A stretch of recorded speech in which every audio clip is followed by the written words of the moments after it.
यह घटना तब की है जब द्रोणाचार्य रणभूमि में मारे गए।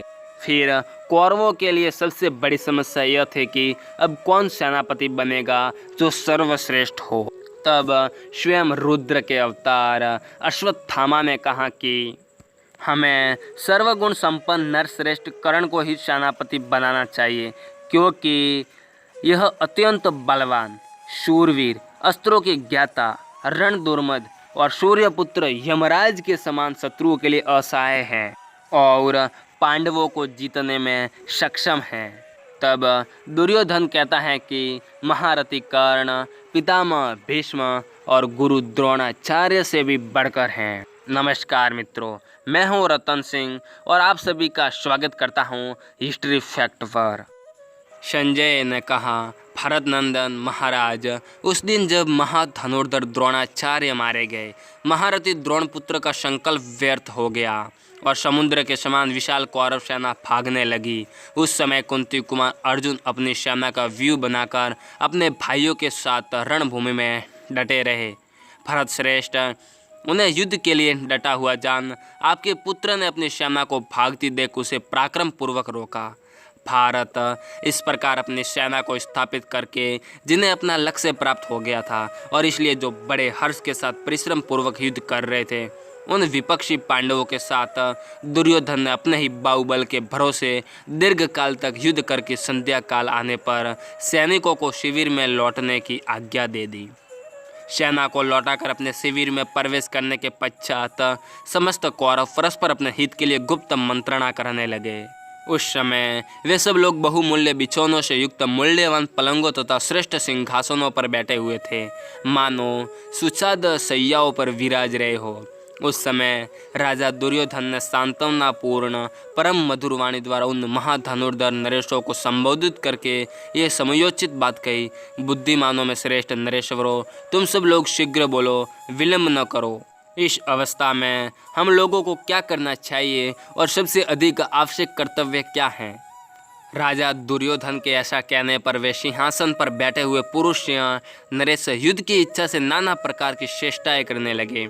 युद्ध में प्राणों की आहुति देने की इच्छा रखने वाले उन नरेशों की चेष्टाएं देखकर राजा दुर्योधन के प्रातःकालीन सूर्य के समान तेजस्वी मुख की ओर दृष्टिपात करके वाक्य विशारद मेधावी आचार्य पुत्र अश्वत्थामा ने यह बात कही।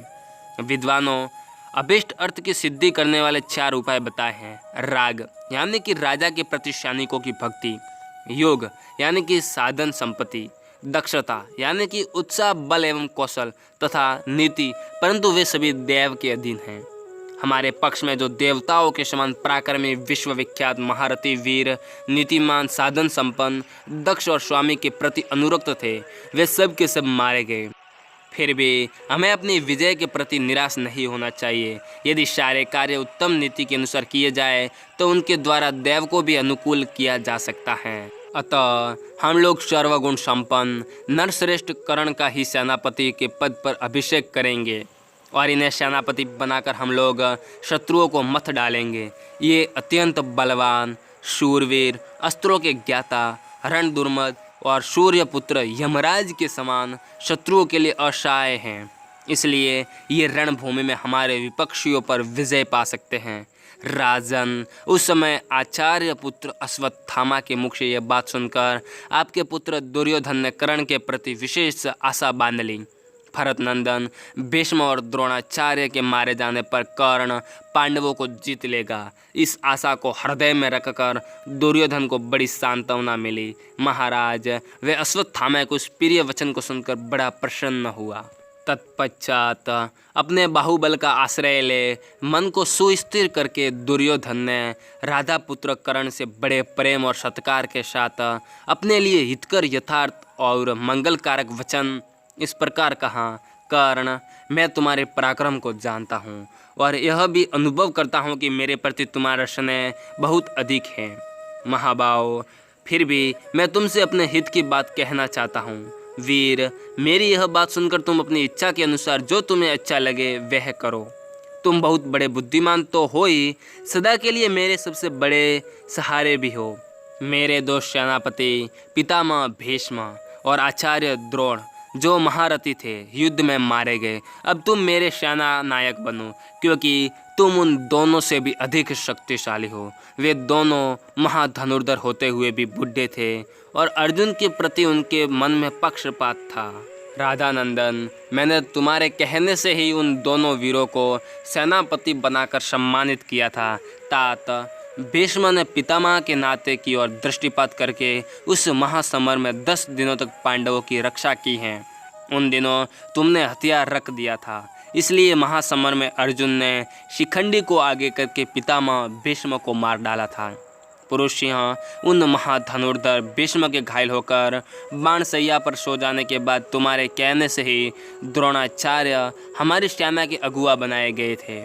मेरा विश्वास है कि उन्होंने भी अपना शिष्य समझकर कुंती के पुत्रों की रक्षा की है। वे बूढ़े आचार्य भी शीघ्र ही धृष्टद्युम्न के हाथ से मारे गए। अमित पराक्रमी वीर उन प्रधान सेनापतियों के मारे जाने के पश्चात मैं बहुत सोचने पर भी सम्रांगण में तुम्हारे समान दूसरे किसी योद्धा को नहीं देखता। हम लोगों में से तुम ही शत्रुओं पर विजय पाने में समर्थ हो, इसमें मुझे बिल्कुल भी संदेह नहीं है। तुमने पहले और बाद में भी हमारा ही हित किया है।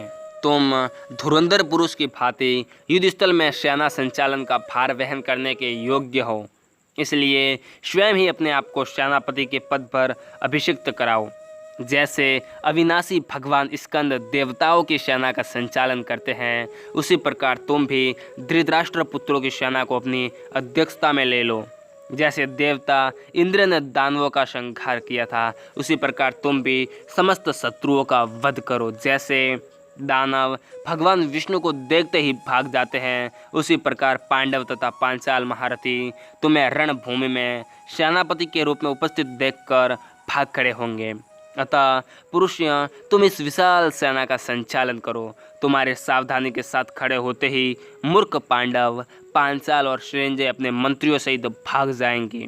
जैसे उदित हुआ सूर्य अपने तेज से तपकर घोर अंधकार को नष्ट कर देता है, उसी प्रकार तुम भी शत्रुओं को संतप्त एवं नष्ट करो। संजय कहते हैं, राजन, आपके पुत्र के मन में जो यह प्रबल आशा हो गई थी कि भीष्म और द्रोण के मारे जाने पर कर्ण पांडवों को जीत लेगा, वही आशा मन में लेकर उस समय उसने कर्ण से इस प्रकार कहा, सूतपुत्र, अर्जुन तुम्हारे सामने खड़े होकर कभी युद्ध करना नहीं चाहते हैं। कर्ण ने कहा, गांधारी नंदन, मैंने तुम्हारे समीप पहले ही यह बात कह दी है कि मैं पांडवों को उनके पुत्रों और श्री कृष्ण के साथ ही परास्त कर दूंगा। महाराज, तुम धैर्य धारण करो, मैं तुम्हारा सेनापति बनूंगा, इसमें कोई संदेह नहीं है। अब पांडवों को पराजित हुआ ही समझो। आज के वीडियो में इतना ही। अगर आपको वीडियो पसंद आया हो तो लाइक, शेयर और कमेंट ज़रूर कीजिएगा। और अभी तक आपने हमारे चैनल को सब्सक्राइब नहीं किया तो सब्सक्राइब कर ले और पास में आए बेल आइकन को भी दबा दे, ताकि आने वाले वीडियो की नोटिफिकेशन आपके पास सबसे पहले पहुंच जाए।